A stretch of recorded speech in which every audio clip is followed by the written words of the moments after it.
Este tipo de programas é cada vez mais importante, que é um motor para envolver várias entidades, várias empresas que no dia a dia não estão a pensar, porque a sua atividade não permite, não estão a pensar nesse tipo de ações e empurram as empresas para este tipo de atividades de colaboração com um fim que é um fim comum a todos, que é a sustentabilidade económica e social.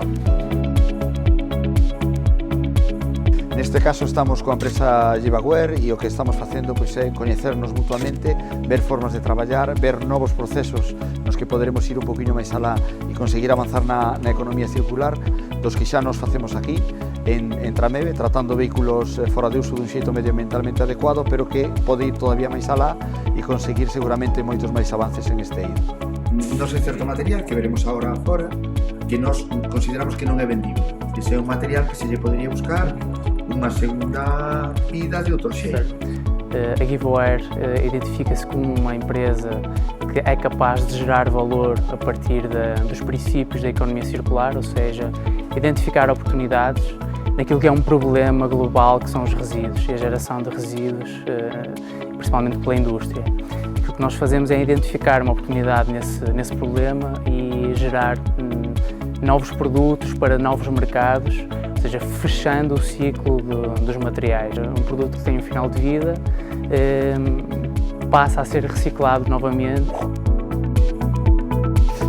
Coregal es una empresa que tiene dos líneas de negocio, que es la gestión de residuos. En la parte industrial hacemos gestión global de residuos, somos uno de los gestores más grandes de Galicia y estamos muy orientados a lo que es la valorización de residuos, no solamente a la parte de gestión con destino a vertedero.